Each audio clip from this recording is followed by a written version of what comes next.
നമസ്കാരം. എല്ലാ പ്രേക്ഷകർക്കും ഡോക്ടർ ലൈവിലേക്ക് സ്വാഗതം. സന്ധിവാത ചികിത്സയിലെ നൂതന പ്രവണതകളെക്കുറിച്ചാണ് ഇന്ന് ഡോക്ടർ ലൈവ് ചർച്ച ചെയ്യുന്നത്.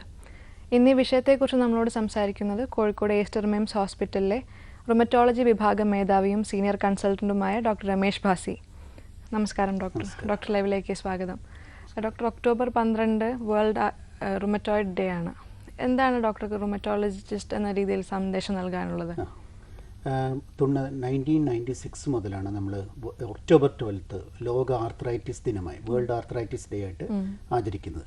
ഈ ദിനം ആചരിക്കുന്നതിൻ്റെ ഉദ്ദേശം എന്താണെന്ന് വെച്ചാൽ സന്ധിവാതം കൊണ്ട് കഷ്ടപ്പെടുന്ന രോഗികൾക്ക്, അവരെ പരിചരിക്കുന്നവർക്ക്, അവരുടെ അസുഖത്തെക്കുറിച്ച് ഒരു അവബോധം ഉണ്ടാക്കുക, അവരെ ചികിത്സിക്കുന്ന ഡോക്ടർമാർക്ക് ചികിത്സയിലെ നൂതന പ്രവണതകളെക്കുറിച്ച് ഒരു അറിവുണ്ടാക്കുക, പിന്നെ കൂടാതെ പോളിസി മേക്കിംഗ് അങ്ങനത്തുള്ള അധികാരികൾക്ക് ഇതിൻ്റെ ഒരു ഗൗരവം മനസ്സിലാക്കി കൊടുക്കുക. ഇതൊക്കെയാണ് ഈ ദിനാചരണം കൊണ്ട് ഉദ്ദേശിക്കുന്നത്. ഓരോ വർഷവും നമുക്ക് ഒരു മെസ്സേജ് ഉണ്ട് ഈ വേൾഡ് ആർത്രൈറ്റിസ് ഡേയിൽ. ഈ വർഷം it's in your hands, take action ആണ്. അപ്പോൾ ആർത്രൈറ്റിസ് കൊണ്ട് അല്ലെങ്കിൽ സന്ധിവാതം കൊണ്ട് കഷ്ടപ്പെടുന്ന രോഗികളെ, വൈകല്യം കൊണ്ട് കഷ്ടപ്പെടുന്ന രോഗികളെ, അവർക്ക് ദൈനംദിന ജീവിതം മുന്നോട്ട് കൊണ്ടുപോകാൻ, സുഗമമായി മുന്നോട്ട് കൊണ്ടുപോകാൻ, മറ്റുള്ളവരുടെ ഒരു പരസഹായം കൂടാതെ ജീവിക്കുക, അതിനവരെ പ്രാപ്തരാക്കുക, അതിനവരുടെ ആത്മവിശ്വാസം വളർത്തിയെടുക്കുക. ഇതൊക്കെയാണ് നമ്മൾ ഈ ദിനാചരണം കൊണ്ട് ഉദ്ദേശിക്കുന്നത്. ഒരു കോൾ ഉണ്ട് ഡോക്ടർ. ഹലോ ഹലോ, ഡോക്ടർ ലൈവിലേക്ക് സ്വാഗതം. ആരാ സംസാരിക്കുന്നത്? ഇത് എറണാകുളത്ത് നിന്ന് കോലഞ്ചേരി നിന്നാണേ. ഡോക്ടറോട് ചോദിച്ചോളൂ. ഹലോ. ഹലോ, പറയൂ. ഹലോ ഡോക്ടർ, എന്റെ അമ്മയ്ക്ക് റുമറ്റോയിഡ് ആർത്രൈറ്റിസ് ആണ്. അപ്പൊ ഇപ്പൊ അമ്മയ്ക്ക് ഇപ്പൊ ചെറുതായിട്ട് ഇങ്ങനെ ശ്വാസമുട്ടലൊക്കെ തോന്നുന്നുണ്ടേ. അപ്പൊ ഡോക്ടർ ഷേനായുടെ മെഡിസിൻ ആണ് കഴിക്കുന്നത്. അപ്പൊ ഇനി എന്തെങ്കിലും ഇങ്ങനെ അതിന്റെ റിലേറ്റഡ് ആയിട്ടാണോ ഈ ശ്വാസമുട്ട്? ഭയങ്കര നടുവേദനയൊക്കെ ഉണ്ട് ഇപ്പോ. അതുകൊണ്ടാണോ? അല്ല, റുമറ്റോയിഡ് ആർത്രൈറ്റിസ് ഉള്ള രോഗികൾ മരുന്ന് കഴിച്ചുകൊണ്ടിരിക്കും വർഷങ്ങളാകുമ്പോൾ ലങ്സിനെ അല്ലെങ്കിൽ ശ്വാസകോശങ്ങളെ ബാധിക്കുന്ന ഇൻറ്റർസ്റ്റീഷ്യൽ ലങ് ഡിസീസ് എന്ന് പറയുന്ന ഒരു സങ്കീർണത അല്ലെങ്കിൽ ഒരു കോംപ്ലിക്കേഷൻ ഡെവലപ്പ് ചെയ്യാറുണ്ട്. അപ്പോൾ ഇൻറ്റർസ്റ്റീഷ്യൽ ലങ് ഡിസീസ് ഉണ്ടോ എന്നുള്ളതാണ് ആദ്യമായി നോക്കാനുള്ളത്. അത് ഇത് ചെസ്റ്റ് എക്സ്റേന്നും പിന്നെ ഒരു ഹൈ റെസൊല്യൂഷൻ CT തൊറാക്സിൽ കൂടിയും അത് കൺഫേം ചെയ്യാൻ പറ്റും. അങ്ങനെയുണ്ടെങ്കിൽ നമുക്കിപ്പോൾ കഴിച്ചുകൊണ്ടിരിക്കുന്ന ചില മരുന്നുകൾ മാറ്റേണ്ടി വന്നേക്കാം. ഉദാഹരണമായി റുമറ്റോയിഡ് ആർത്രൈറ്റിസ് രോഗികൾ സാധാരണ ഉപയോഗിക്കുന്ന മെത്തോട്രെക്സേറ്റ് എന്നുള്ള മരുന്ന് ചിലപ്പോൾ നിർത്തേണ്ടി വന്നേക്കാം. ഇൻറ്റർസ്റ്റീഷ്യൽ ലങ് ഡിസീസ് കൺഫേം ചെയ്യുകയാണെങ്കിൽ അത് നമുക്ക് അതിനുള്ള മരുന്നുകൾ തുടരണം. അറ്റ് ദ സെയിം ടൈം ഒരു കാര്യം കൂടി മനസ്സിലാക്കണം, ഈ rheumatoid arthritis immuno suppress treatment ഇങ്ങനെ തുടർന്ന് പോകുന്ന അവസ്ഥയിൽ പലതരത്തിലുള്ള ഇൻഫെക്ഷൻസും ഉണ്ടാവാം. അപ്പോൾ ട്യൂബർക്കുലോസിസ് അതുപോലെയുള്ള മറ്റുള്ള ഇൻഫെക്ഷൻസോ അല്ലെങ്കിൽ അങ്ങനെ വല്ലതും ഉണ്ടോ, അതല്ലാതെ മറ്റുള്ള അസുഖങ്ങളുണ്ടോ എന്നുള്ളതും കൂടി രോഗനിർണയം അത് നടത്തി അതിനനുസരിച്ച് വേണം ചികിത്സ തീരുമാനിക്കാനായിട്ട്. കേട്ടോ?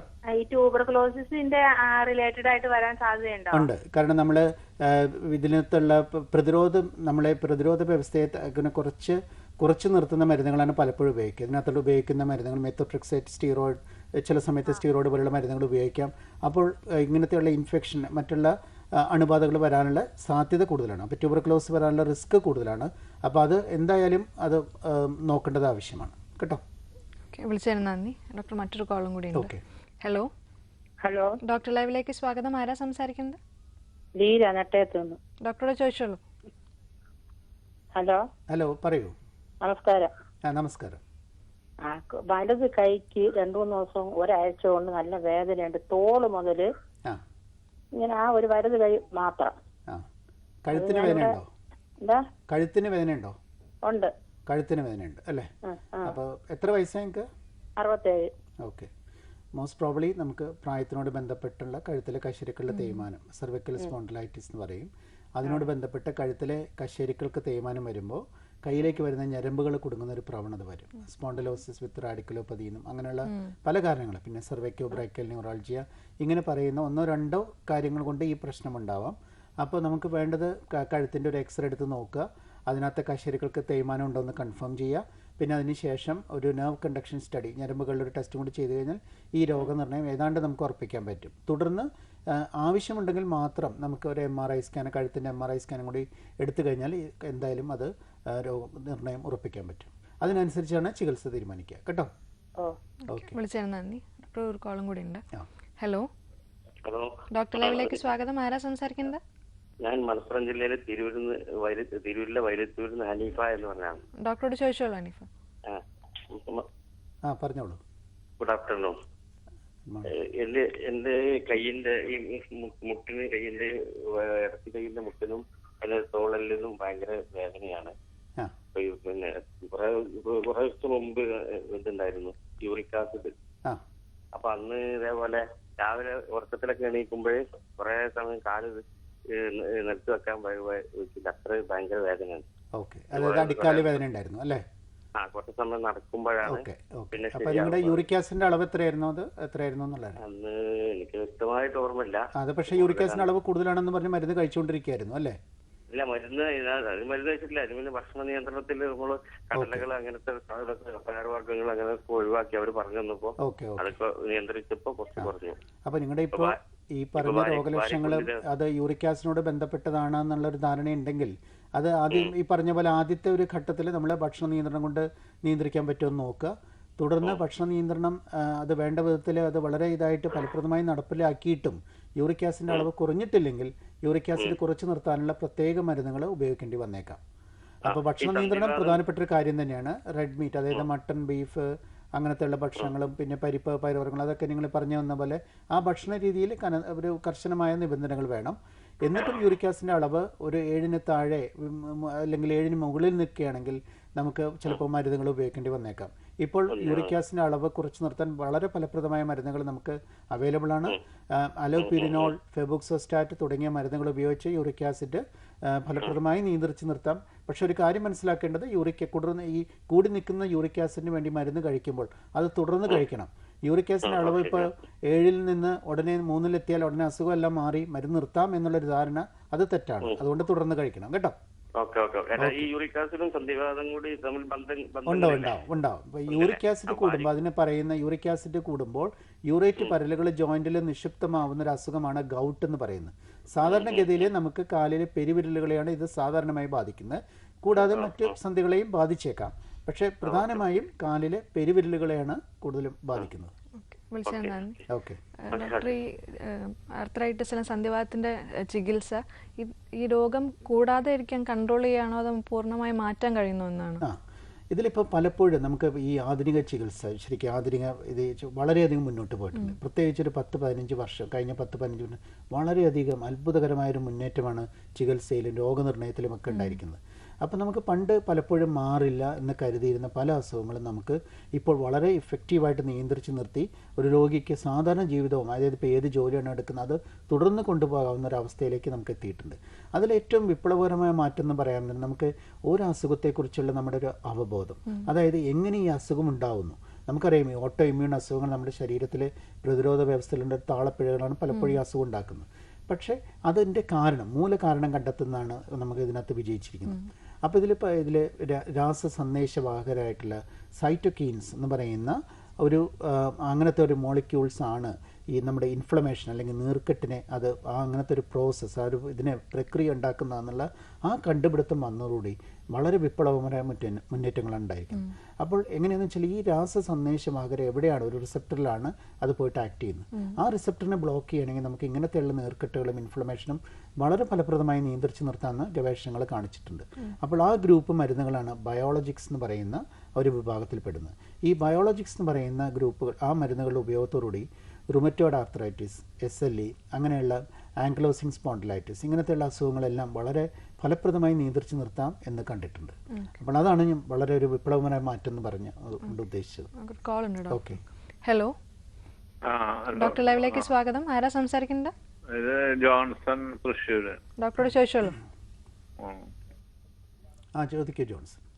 ഹലോ ഡോക്ടർ, അതെ, ഈ കാലിന്റെ മുട്ടിന് വേദന ഉണ്ടായിരുന്നേ. അത് എന്നിട്ട് കുറച്ച് ആയുർവേദമൊക്കെ ചെയ്ത് മാറിപ്പോയതായിരുന്നു. പക്ഷെ ഇപ്പൊ കുറേശ്ശെ വീണ്ടും വേദനയുണ്ട്. പിന്നെ ഒപ്പം ഈ കയ്യിന്റെ വിരലുകളില്ലേ, വിരലുകൾ ഇപ്പൊ ഇങ്ങനെ ശരിക്കും മറക്കി നമുക്ക് ചുറ്റി പിടിക്കാൻ പറ്റാത്ത ആ ജോയിന്റുകളിലൊക്കെ നല്ല വേദനയുണ്ട്. വിരലുകൾക്കും കാൽമുട്ടിനുമാണ് വേദനയുള്ളത് അല്ലേ? കാൽമുട്ടിനാണ് വേദന. ജോൺസൺ എത്ര പ്രായം? 61. ഓക്കെ, ഈ പ്രായത്തിൽ നമുക്ക് കൂടുതലും നമ്മളിപ്പോൾ ഇങ്ങനത്തെ ഒരു രോഗ വിവരം കേൾക്കുമ്പോൾ ഓസ്റ്റിയോ ആർത്രൈറ്റിസ് അല്ലെങ്കിൽ സന്ധികൾക്കുണ്ടാകുന്ന തേയ്മാനാണ് നമ്മൾ സംശയിക്കുക. അപ്പോൾ അതായത് നമ്മുടെ രണ്ട് എല്ലുകൾക്കിടയിലുള്ള ഒരു കാർട്ടിലേജ് പോലത്തെ തരുണാസ്ഥികൾ അവർക്ക് തേയ്മാനം വരുമ്പോൾ ഉണ്ടാകുന്ന ഓസ്റ്റിയോ ആർത്രൈറ്റിസ് ആണ് ജോൺസിന്റെ പ്രോബ്ലം എന്ന് തോന്നുന്നു. അപ്പൊ വെയിറ്റ് കൂടുതലാണ്. യൂറിക് ആസിഡ് നോക്കി അതില് കുഴപ്പമില്ല. അതെ അതെ, അതുകൊണ്ടാണ് ഞാൻ പറയുന്നത് യൂറിക് ആസിഡ് കൊണ്ടല്ല, ഇത് ഓസ്റ്റിയോ ആർത്രൈറ്റിസ് അല്ലെങ്കിൽ സന്ധി തേയ്മാനം കൊണ്ടുണ്ടാവുന്ന ഒരവസ്ഥയായിരിക്കാനാണ് സാധ്യത. റൂമാറ്റിക് ഫാക്ടർ നോക്കി അതിലും കുഴപ്പമില്ല. അതെ അതെ, അതുകൊണ്ടാണ് റുമറ്റോയിഡ് ആർത്രൈറ്റിസ് കൈവെല്ലുകൾ സന്ധികളെ ബാധിക്കാമെങ്കിലും റുമറ്റോ ഈ പ്രായത്തിൽ ആദ്യമായിട്ട് തോന്നുമ്പോൾ കൂടുതലും ഓസ്റ്റിയോ ആർത്രൈറ്റിസ് ആയിരിക്കാനാണ് സാധ്യത. അപ്പോൾ എന്തായാലും റുമറ്റോയിഡ് ആർത്രൈറ്റിസും അതും, അതായത് ഈ ഒരു അസുഖത്തിൻ്റെ കാര്യം കണക്കിലെടുക്കാൻ മറ്റ് പ്രധാനപ്പെട്ട അസുഖങ്ങൾ നമ്മൾ ഒഴിവാക്കണം. അതായത് ഇതെല്ലാം അതിൻ്റെ സാധ്യത ഒഴിവാക്കണം. അത് ഇതിനകത്ത് ചെയ്തിട്ടുണ്ട്. യൂറിക് ആസിഡ് നോക്കിയിട്ടുണ്ട്, റുമറ്റോയിഡ് ഫാക്ടർ നോക്കിയിട്ടുണ്ട്. അപ്പോൾ റുമറ്റോയിഡ് ആർത്രൈറ്റിസും ഗൗട്ടിൻ്റെ ഒരു സാധ്യത ഒഴിവാക്കിയിട്ടുണ്ട്. അപ്പോൾ കൂടുതലും സന്ധി തേയ്മാനം ആവാനാണ് സാധ്യത. സന്ധി തേയ്മാനത്തിന് പ്രധാനമായിട്ടും അതിൻ്റെ ചികിത്സ എന്ന് പറയുമ്പോൾ നമുക്ക് വേദന സംഹാരികൾ മാത്രം ആശ്രയിച്ച് മുന്നോട്ട് പോകാൻ പറ്റില്ല. അപ്പോൾ ഇപ്പോൾ അമിത ഭാരമുള്ള ഒരാളാണെങ്കിൽ ശരീരഭാരം 5% കുറയ്ക്കണമെങ്കിൽ 50% വരെ അതിന് ഫലപ്രദമാണ്. പിന്നെ അങ്ങനെ വെയിറ്റ് കുറച്ചും മസിലിനെ സ്ട്രെങ്തൻ ചെയ്യുന്ന വ്യായാമം കൊണ്ട് കുറേയൊക്കെ നമുക്ക് പരിഹരിച്ച് നിർത്താം. സ്റ്റെപ്പ് കയറി നടക്കുന്ന, കയറ്റം കയറി നടക്കുന്ന, മുട്ട് മടക്കിയിരിക്കുന്ന അങ്ങനത്തെ സാഹചര്യങ്ങൾ കഴിയുന്ന ഒഴിവാക്കുക. പിന്നെ ഇതൊക്കെ കൊണ്ടും പിന്നെ ഫിസിയോതെറാപ്പി കൊണ്ടും ഒക്കെ ലക്ഷണങ്ങളൊക്കെ നിയന്ത്രിച്ച് നിർത്തി അങ്ങനെ മുന്നോട്ട് പോകാൻ പറ്റും. പിന്നെ ഒരു സ്റ്റേജ് എത്തുമ്പോൾ ചിലപ്പോൾ നമുക്ക് നീ റീപ്ലേസ്മെൻറ്റോ അങ്ങനെ വല്ലതും മുട്ട് മാറ്റിവെക്കൽ ശസ്ത്രക്രിയകളോ വേണ്ടി വന്നേക്കാം. വിളിച്ചതിന് നന്ദി. ഡോക്ടർ ലൈവിൽ ഒരു ഇടവേളയാണ്. ഡോക്ടർ ലൈവ് തുടരുന്നു. ഡോക്ടർ നമുക്കൊരു കോൾ ഉണ്ട്. ഹലോ, ഡോക്ടർ ലൈവിലേക്ക് സ്വാഗതം. ആരാ സംസാരിക്കുന്നത്? ഞാൻ, എൻ്റെ പേര് ഷംസുദ്ദീൻ എന്നാണ്. ഞാൻ ആലപ്പുഴ ജില്ല ഹരിപ്പാട് ആറാട്ടുപുഴ പഞ്ചായത്തിൽ നിന്നാണ് വിളിക്കുന്നത്. എനിക്ക് 18 വർഷമായിട്ട് ഷുഗറുണ്ട്. പിന്നെ കാലിന് പെരിപ്പ് തുടങ്ങിയിട്ട് 5-6 വർഷമായി. കാല് ഭയങ്കരമായ പെരിപ്പാണ്. അപ്പൊ ആ പെരിപ്പ് പിന്നെ എന്ത് ചെയ്താലും നമുക്കത് മാറ്റാൻ പറ്റുമെന്നുള്ളതിനെ കുറിച്ച് ഡോക്ടർ ഇത് വന്നു കഴിഞ്ഞാൽ എനിക്ക് ഡോക്ടറെ വന്ന് കാണാം. അതിനുവേണ്ടിയാണ് ഇത്. ഈ നമ്മളിപ്പോൾ ഇവിടെ ചർച്ച ചെയ്യുന്നത് നമ്മൾ സന്ധിവാത രോഗങ്ങളെ കുറിച്ചാണ്. നിങ്ങളുടെ ഇപ്പോൾ ഈ 15 വർഷമായിട്ടുള്ള പ്രമേഹത്തിനോട് ബന്ധപ്പെട്ട് ഉണ്ടാകുന്ന ഒരു സങ്കീർണത, അതായത് ഡയബറ്റിക് ന്യൂറോപ്പതിയാണ് നിങ്ങൾക്കുള്ളത് പ്രോബ്ലം. അതായത് കാലിലെ തരപ്പിൻ്റെ കാരണം ഡയബറ്റിക് ന്യൂറോപ്പതിയാണ്. അതായത് നിയന്ത്രണത്തിലല്ലാത്ത പ്രമേഹം ഞരമ്പുകളെ ബാധിക്കുമ്പോൾ ഉണ്ടാകുന്ന ഒരു സങ്കീർണതയാണ് നിങ്ങൾക്ക് ഉണ്ടായിരിക്കുന്നത്, ഡയബറ്റിക് ന്യൂറോപ്പതി എന്ന് പറയുന്നത്. അത് ന്യൂറോളജിസ്റ്റിൻ്റെ കീഴിലാണ് ചികിത്സ വേണ്ടത്. അത് നമ്മളല്ല, അത് റുമറ്റോളജിസ്റ്റ് അല്ല അത് സാധാരണഗതിയിൽ ഡീൽ ചെയ്യുന്നത് കേട്ടോ. അപ്പോൾ നിങ്ങൾ അടുത്തുള്ള ഒരു ന്യൂറോളജിസ്റ്റിനെ കണ്ടാണ് തുടർ ചികിത്സ വേണ്ടത് കേട്ടോ. ഓക്കെ, വിളിച്ചതിന് നന്ദി. ഡോക്ടർ, ഈ സന്ധിവാതത്തെ കുറിച്ച് പല തെറ്റിദ്ധാരണകളും നമുക്കിടയിലുണ്ട്. അതിന്റെ ചികിത്സയിലാണെങ്കിലും രോഗത്തെക്കുറിച്ചാണെങ്കിലും എന്തൊക്കെയാണ് അതെന്ന് വിശദീകരിക്കും? ആദ്യം തന്നെ നമുക്ക് ഈ ഇങ്ങനത്തെ സന്ധിവാതം എന്ന് പറയുമ്പോൾ മോഡേൺ മെഡിസിനിൽ ഒരു ട്രീറ്റ്മെന്റ് ഇല്ല. അതിന് നമുക്ക് ഓൾട്ടർനേറ്റ് മെഡിസിൻ തന്നെ വേണമെന്നുള്ളൊരു ധാരണയാണ് ഏറ്റവും ആദ്യം തിരുത്തേണ്ടത്. ഇപ്പം അടുത്ത കാലത്തായിട്ട് പല മരുന്നുകളും ഇത് വന്നതോടുകൂടി ഇതിൻ്റെ ചികിത്സയിൽ ഭയങ്കരധികം മുന്നേറ്റം ഉണ്ടായിട്ടുണ്ട്, നേരത്തെ പറഞ്ഞ പോലെ. അപ്പോൾ ഇതിനകത്ത് ഏറ്റവും പ്രധാനപ്പെട്ട ഒരു കാര്യം, ഞാൻ റുമറ്റോയിഡ് ആർത്രൈറ്റിസ് അല്ലെങ്കിൽ ആമവാദം അങ്ങനത്തെ ഉള്ള ഒരു അസുഖം എന്ന് പറഞ്ഞാൽ ഒരു ക്രോണിക് ഡിസീസാണ്. അത് നമ്മൾ ഒരു ദിവസം കൊണ്ടോ ഒരാഴ്ചത്തെ ചികിത്സ കൊണ്ടോ അല്ലെങ്കിൽ ഒരു മാസത്തെയോ 6 മാസത്തെ ചികിത്സ കൊണ്ടോ മാറിപ്പോകുന്ന അവസ്ഥയല്ല. പക്ഷേ നമുക്ക് അവൈലബിൾ ആയിട്ടുള്ള മരുന്ന് കൊണ്ട് അത് വളരെ ഫലപ്രദമായി നിയന്ത്രിച്ച് നിർത്താൻ പറ്റും. അപ്പോൾ പലപ്പോഴും നമ്മുടെ അടുത്ത് രോഗി വരുന്നത് ഒരു വേദനയും വീക്കവും ഒക്കെ ആയിട്ടായിരിക്കും. അപ്പോൾ ചികിത്സ തുടങ്ങുമ്പോൾ തന്നെ വേദനയും വീക്കും കുറയുമ്പോൾ അസുഖം മാറി എന്നൊരു ധാരണ വന്ന് മരുന്ന് നിർത്തുന്ന ഒരു പ്രവണതയുണ്ട്. അതാണ് ഏറ്റവും വലിയൊരു തെറ്റിദ്ധാരണ. അതായത് രോഗമില്ല, ഇതിൻ്റെ ആ അവസ്ഥയിൽ അല്ലെങ്കിൽ ലക്ഷണങ്ങളൊരു ഇമ്പ്രൂവ്മെൻറ്റ് വരുമ്പോഴേക്കും അസുഖം മാറി എന്നുള്ളൊരു ധാരണ മാറ്റണം. പലപ്പോഴും നമ്മൾ ടെസ്റ്റുകൾ ചെയ്യുമ്പോൾ റുമറ്റോയിഡ് ഫാക്ടർ അല്ലെങ്കിൽ CCP ഇങ്ങനത്തെ ഘടകങ്ങൾ പോസിറ്റീവായിട്ടുള്ളവർക്ക് ഭാവിയിൽ ഒരു സന്ധികൾക്ക് വൈകല്യം വരാനുള്ള സാധ്യത കൂടുതലാണ്. അപ്പോൾ നമുക്ക് അതിന് മുൻതൂക്കം കൊടുത്തുകൊണ്ടാണ് നമ്മളൊരു ചികിത്സാ രീതി ഉണ്ടാക്കിയിരിക്കുന്നത്. അപ്പോൾ ഇങ്ങനത്തെയുള്ള രോഗികൾ തുടർച്ചയായിട്ട് മരുന്ന് കഴിച്ചാൽ 3 കൊല്ലോ അല്ലെങ്കിൽ 5 കൊല്ലോ ശേഷം ഉണ്ടാകാവുന്ന വൈകല്യം തടയുക എന്നുള്ളതാണ് ചികിത്സയുടെ ഉദ്ദേശം. അത് പലപ്പോഴും അത് വേണ്ട വിധത്തിൽ അത് കമ്മ്യൂണിക്കേറ്റ് ചെയ്യാത്തതുകൊണ്ടാണോ എന്നറിയില്ല, ചില രോഗികൾ മരുന്ന് നിർത്തുന്ന ഒരവസ്ഥ ഉണ്ടാവാം. കുറച്ച് ഭേദമാകുമ്പോഴേക്കും നമുക്ക് ഇനി മതി, ഇനി നമുക്ക് വേറെ ഓൾട്ടർനേറ്റ് മെഡിസിനോ അല്ലെങ്കിൽ തുടരാം എന്നുള്ളൊരു പ്രവണത. അപ്പോൾ അങ്ങനെയുള്ളവരിൽ സന്ധി വൈകല്യം വരുന്നതായിട്ട് നമ്മൾ കാണുന്നുണ്ട്. അതൊരു തെറ്റായ ധാരണയാണ്. അപ്പോൾ ഞാൻ അതിനെപ്പറ്റി വളരെയധികം അവർക്കത് മനസ്സിലാക്കണം. അപ്പോൾ നമ്മൾ ആരാണ് അതിൽ ചികിത്സിക്കുന്ന ഡോക്ടർ എന്നുള്ളത് അത് അവരെ പറഞ്ഞ് മനസ്സിലാക്കേണ്ടത് അത്യാവശ്യമാണെന്ന് തോന്നുന്നു. പിന്നെ വേറൊരു കാര്യം, നമ്മൾ നേരത്തെ ഡിസ്കസ് ചെയ്ത പോലെ തന്നെ ഗൗട്ട് എന്നുള്ള അസുഖത്തിൽ യൂറിക് ആസിഡിൻ്റെ അളവ് കൂടുമ്പോൾ രോഗനിർണയത്തിന് മാത്രമാണ് യൂറിക് ആസിഡിൻ്റെ അളവ് ഉപയോഗിക്കുന്നത്. അതായത് യൂറിക് ആസിഡ് ഇപ്പോൾ 7 അല്ലെങ്കിൽ 8 എന്ന് പറഞ്ഞാൽ അതൊരു മരുന്ന് കൊണ്ട് 1-2 ആഴ്ചക്കുള്ളിൽ നമുക്ക് 6 താഴെയോ അല്ലെങ്കിൽ 4 താഴെയോ കൊണ്ടുവരാൻ പറ്റും. പക്ഷേ യൂറിക് ആസിഡിൻ്റെ അളവ് ഇത് നോർമലായി അതോടുകൂടി അസുഖം മാറി, അതും തെറ്റായ ധാരണയാണ്. യൂറിക് ആസിഡിൻ്റെ ചെക്ക് ചെയ്യുന്നത് രോഗനിർണയത്തിന് മാത്രമാണ്. പക്ഷേ ആ ഒരു അവസ്ഥ, അതായത് രക്തത്തിലെ യൂറിക് ആസിഡിൻ്റെ അളവ് കൂടിയിട്ടുള്ളൊരവസ്ഥ, അത് ജോയിൻറ്റിനെ മാത്രമല്ല അത് വൃക്കകളുടെ പ്രവർത്തനത്തെ ബാധിക്കാം, BP കൂട്ടാം, വൃക്കകളിൽ കല്ല് വരുന്നൊരവസ്ഥ, അങ്ങനെ എല്ലാം ഉണ്ടാക്കുന്നൊരവസ്ഥയുണ്ട്. പിന്നെ അത് കൂടാതെ പലപ്പോഴും ഇതൊരു ജീവിതശൈലി രോഗത്തിൻ്റെ ഭാഗവും കൂടിയാണ്. അപ്പോൾ അതിനെക്കുറിച്ച് നമ്മൾ മനസ്സിലാക്കാതെ ഒരു മരുന്നിൻ്റെ ഒരു സഹായം കൊണ്ട് മാത്രം നമുക്കിതെല്ലാം ചികിത്സിക്കാം എന്നുള്ളൊരു ധാരണ മാറ്റണം.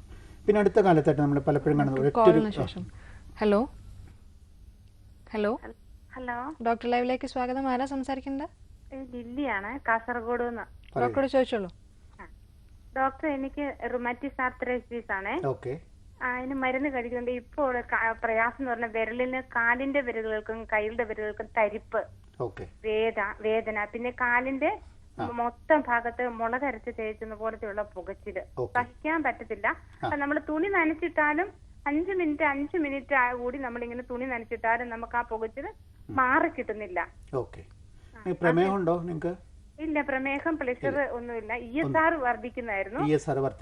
ഇപ്പൊ ESR ഞാൻ നോക്കി 18 ഉള്ളൂ ESR. ഇതിൽ നമുക്ക് റുമറ്റോയ്ഡ് ആർത്രൈറ്റിസ്, ആമവാദം, അത് ആമവാദത്തിൻ്റെ ഒരു സങ്കീർണതയാണ് നമ്മളിപ്പോൾ കാണുന്നത്. ഇപ്പോൾ ഈ പറഞ്ഞ രോഗിയുടെ പ്രോബ്ലം കൂടുതലായിട്ട് പുകച്ചിലും ഇതും, അതായത് നെർവസ് സിസ്റ്റത്തിനെ ബാധിക്കുന്ന ഒരു അവസ്ഥ. റുമറ്റോയ്ഡ് ആർത്രൈറ്റിസിൽ അതിൻ്റെ ഒരു സങ്കീർണതയായിട്ട് വാസ്കുലൈറ്റിസ്, സെക്കൻഡറി വാസ്കുലൈറ്റിസ് ചിലപ്പോൾ ഉണ്ടാവാം. മോണോന്യൂറൈറ്റിസ് മൾട്ടിപ്ലൈ എന്ന് പറയുന്നൊരു സങ്കീർണത ഉണ്ടാവും, ഞരമ്പുകളെ ബാധിക്കുന്ന അവസ്ഥ. നേരത്തെ നമ്മൾ പറഞ്ഞു പ്രമേഹ ഞരമ്പുകളെ ബാധിക്കുന്ന അവസ്ഥ. ഇതിൽ റുമറ്റോയ്ഡ് ആർത്രൈറ്റിസ് അതിൻ്റെ ഒരു സങ്കീർണതയുടെ ഫലമായിട്ട് ഞരമ്പുകളെ ബാധിക്കുന്ന ഒരു അവസ്ഥ ഉണ്ടാവും. ഇവർക്ക് ഒരു മോണോന്യൂറൈറ്റിസ് മൾട്ടിപ്ലൈ ആണെന്നാണ് എനിക്ക് തോന്നുന്നത്. അപ്പോൾ നമുക്ക് ഇപ്പോൾ കഴിച്ചുകൊണ്ടിരിക്കുന്ന മരുന്നുകളിലും കുറച്ചൊരു മാറ്റം ആവശ്യം വരും. കാരണം ഇങ്ങനത്തെ ഒരു സങ്കീർണത വരുമ്പോൾ നമുക്കിപ്പോൾ അടുത്ത കാലത്തായിട്ട് മൈക്കോഫെൻലേറ്റ് മോഫെറ്റിൽ അല്ലെങ്കിൽ ബയോളജിക്സ് വിഭാഗത്തിൽപ്പെടുന്ന റിറ്റുക്സിമാബ് അതേപോലെയുള്ള മരുന്നുകളുടെ ഉപയോഗം ഇങ്ങനത്തെയുള്ള കോംപ്ലിക്കേഷൻസ് നമുക്ക് വളരെ ഫലപ്രദമായി നിയന്ത്രിക്കാൻ പറ്റും എന്നാണ് കാണുന്നത്. കേട്ടോ, വിളിച്ചതിന് നന്ദി. ഡോക്ടർ ലൈവിൽ മറ്റൊരു ഇടവേളയാണ്.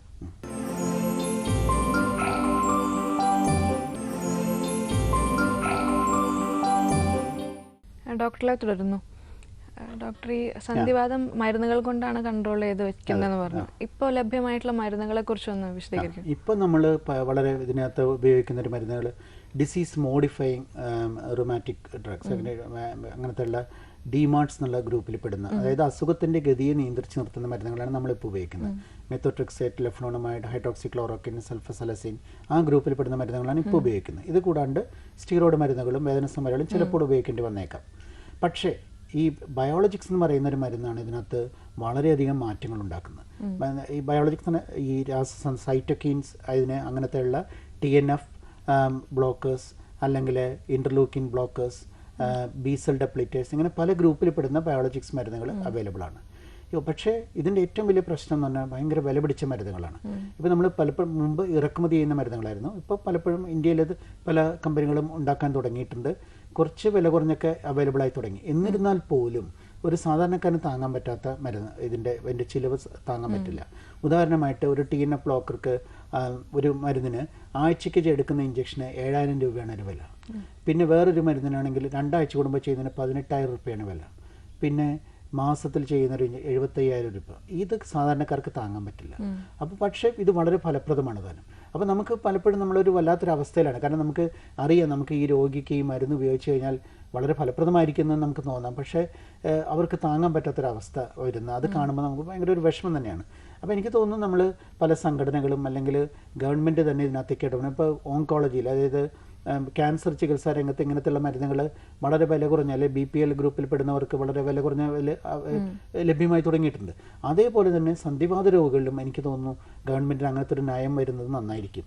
കാരണം ഈ വില പിടിച്ച മരുന്നുകൾ അറ്റ്ലീസ്റ്റ് ഈ BPL വിഭാഗത്തിൽപ്പെട്ടവർക്കെങ്കിലും ഈ മരുന്ന് ലഭ്യമാവുന്ന ഒരവസ്ഥ മെഡിക്കൽ കോളേജിലോ അല്ലെങ്കിൽ അങ്ങനത്തെയുള്ള ഈ ചികിത്സാ വിഭാഗങ്ങൾ ഇങ്ങനത്തെയുള്ള ആശുപത്രികളിലോ അങ്ങനെ ലഭ്യമാക്കുന്ന ഒരു അവസ്ഥ ഉണ്ടെങ്കിൽ വളരെ വളരെ ഉപകാരപ്പെടുമായിരിക്കും. ഈ രോഗത്തിന്റെ സങ്കീർണതയെ കുറിച്ച് അറിയാത്തത് കൊണ്ടാണോ അങ്ങനെ ഒരു അധികാരികൾ നമ്മളത് വേണ്ട വിധത്തിൽ അത് ശ്രദ്ധിച്ചിട്ടില്ലാന്ന് തോന്നുന്നു. ക്യാൻസറും അങ്ങനത്തെയൊക്കെ ആകുമ്പോൾ പെട്ടെന്ന് അതിനൊരു ശ്രദ്ധ കിട്ടുന്നുണ്ട്. പക്ഷേ സന്ധിവാത രോഗികളും അവരുടെ സന്ധി വൈകല്യം കൊണ്ട് കഷ്ടപ്പെടുന്ന ജീവിതം മുന്നോട്ട് കൊണ്ടുപോകുമ്പോൾ കഷ്ടപ്പെടുന്നൊരവസ്ഥയും നമ്മൾ അതിനെപ്പറ്റിയും കൂടി ആലോചിക്കണം. അപ്പോൾ അവർക്ക് ഫലപ്രദമായിട്ടുള്ള ചികിത്സ ലഭ്യമാവുമ്പോൾ പണമില്ല എന്നൊരു കാരണം കൊണ്ട് മാത്രം അത് നിഷേധിക്കപ്പെടുന്നത് അത് നമുക്ക് അത് അംഗീകരിക്കാൻ പറ്റുമെന്ന് കുറച്ച് സംശയമാണ്. ഈ രോഗം കൂടുതലായി കഴിഞ്ഞാൽ അത് വൈകല്യമായി മാറുന്നുണ്ടോ? അതെ, റുമറ്റോയ്ഡ് ആർത്രൈറ്റിസ് പോലെയുള്ള അങ്ങനത്തെയുള്ള ആമവാദം പോലെയുള്ള സന്ധിവാദങ്ങൾ നമുക്ക് സന്ധികളിൽ വൈകല്യം ഉണ്ടാക്കുന്ന അവസ്ഥ ഒരു ഇതുണ്ട്.